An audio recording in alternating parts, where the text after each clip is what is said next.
Después están las plagas que en Camerún no se produjeron porque faltaba, por así decirlo,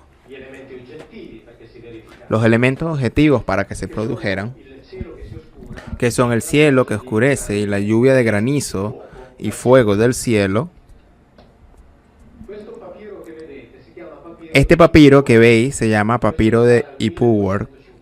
Se remonta al 1250 a.C., que se encuentra en Holanda, y dicen los egiptólogos que es la copia de un papiro de 3 siglos anteriores. Estamos alrededor del 1550 al 1600 a.C. Este papiro nos cuenta que en Egipto, en aquel periodo, que en el periodo al que nos estamos refiriendo, después os explicaré también la conexión con la época faraónica. Las aguas enrojecieron, el cielo se oscureció. Hubo una mortandad de hombres y animales, del cielo llovía granizo y fuego. Entonces tenemos el Éxodo que nos cuenta un evento aparentemente increíble.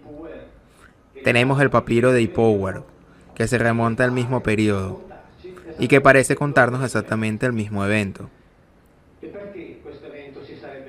¿Y por qué este evento habría ocurrido? Porque estamos en el periodo inmediatamente posterior a la explosión del volcán Santorini. Es decir, estamos en la época del faraón Amosé, el faraón que luchó contra los Hicsos y los derrotó dando lugar a la 18ª dinastía de faraones. Y recordemos que los Hicsos eran faraones de estirpe semítica, y recordemos que la Biblia nos dice que vino un faraón que ya no conocía a José. Es decir, subió al trono egipcio un faraón que ya no es de linaje semítico. Y esto sucedió justamente en la época de Amose I, que entre otras cosas, curiosamente, en hebreo significa hermano de Moisés, pero este es solamente un hecho curioso. Bueno, este papiro se remonta en aquel periodo, el periodo del Éxodo, que remonta en aquel papiro la explosión de Santorini. Desde los sismólogos, obviamente, hipotizaron la reconstrucción, dicen ellos, habrían producido una columna de ceniza de 40 kilómetros de altura, así que lo que sucedió ahora en Islandia es un juego de niños.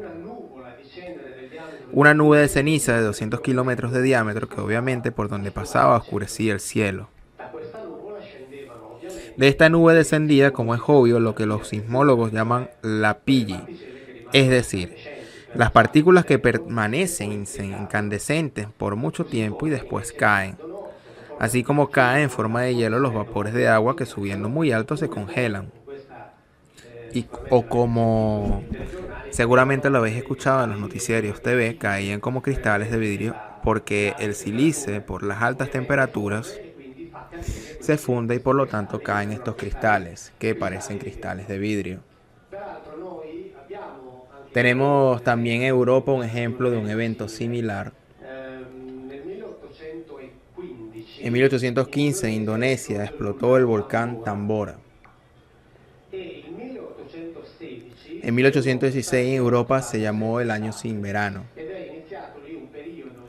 Y empezó un periodo de 25 años que los climatólogos llaman la pequeña era glacial, porque hubo una fuerte caída de temperatura que duró cerca de 20-25 años.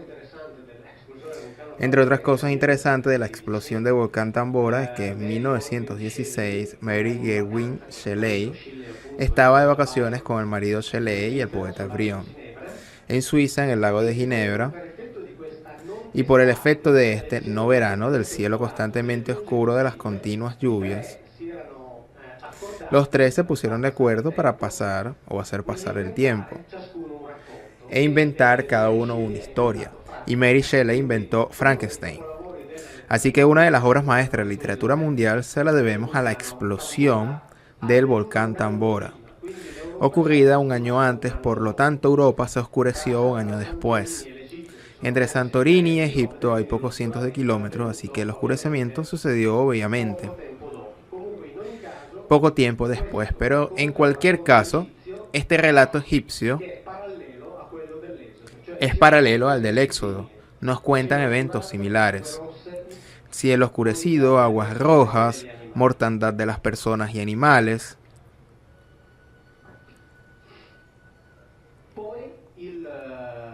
Después Yendo hacia adelante, el Éxodo nos cuenta la plaga más increíble de toda, que es la muerte selectiva de los primogénitos de Egipto.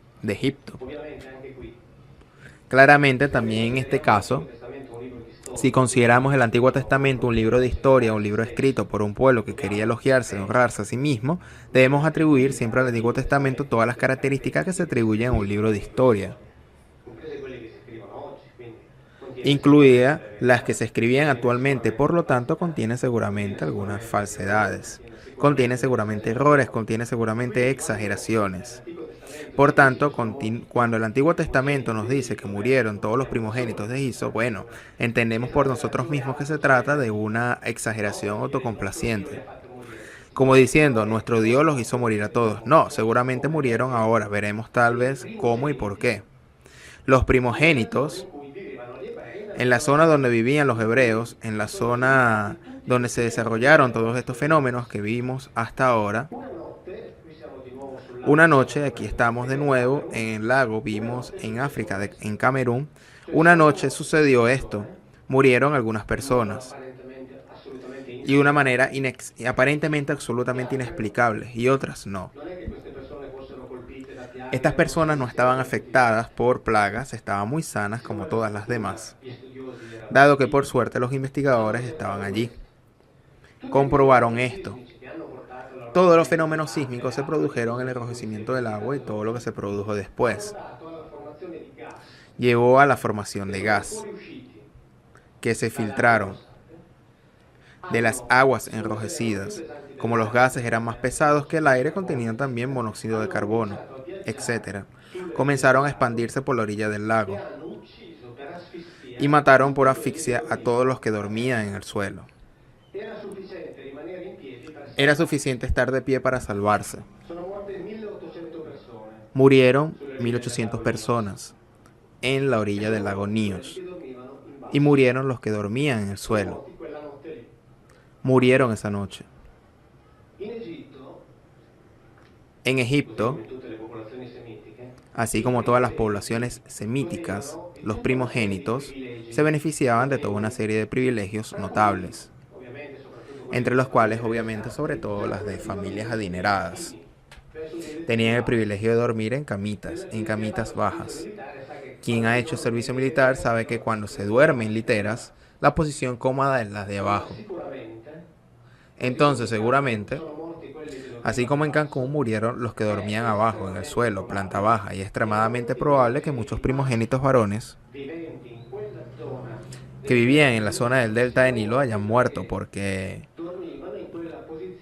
dormían en una posición que hasta aquella noche era privilegiada y aquella noche se convirtió en mortal. Pero aún hay más. Hay más.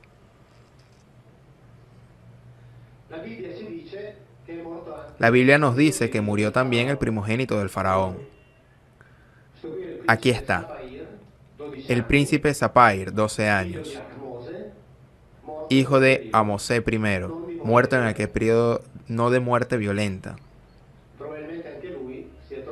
Probablemente también él se encontraba en aquel periodo en una posición hasta aquel momento privilegiada, y aquella noche, sin embargo, se convirtió en mortal, exactamente como el lago Níos en Camerún. Por lo tanto, lo que sucedió en Camerún puede ayudarnos a entender lo que ocurrió, lo que fue descrito en el Éxodo, siempre haciendo de cuenta de que esto es verdad. La Biblia es un libro de historia. Cuando nos dice que murieron los primogénitos, quiere realmente decirnos que murieron primogénitos.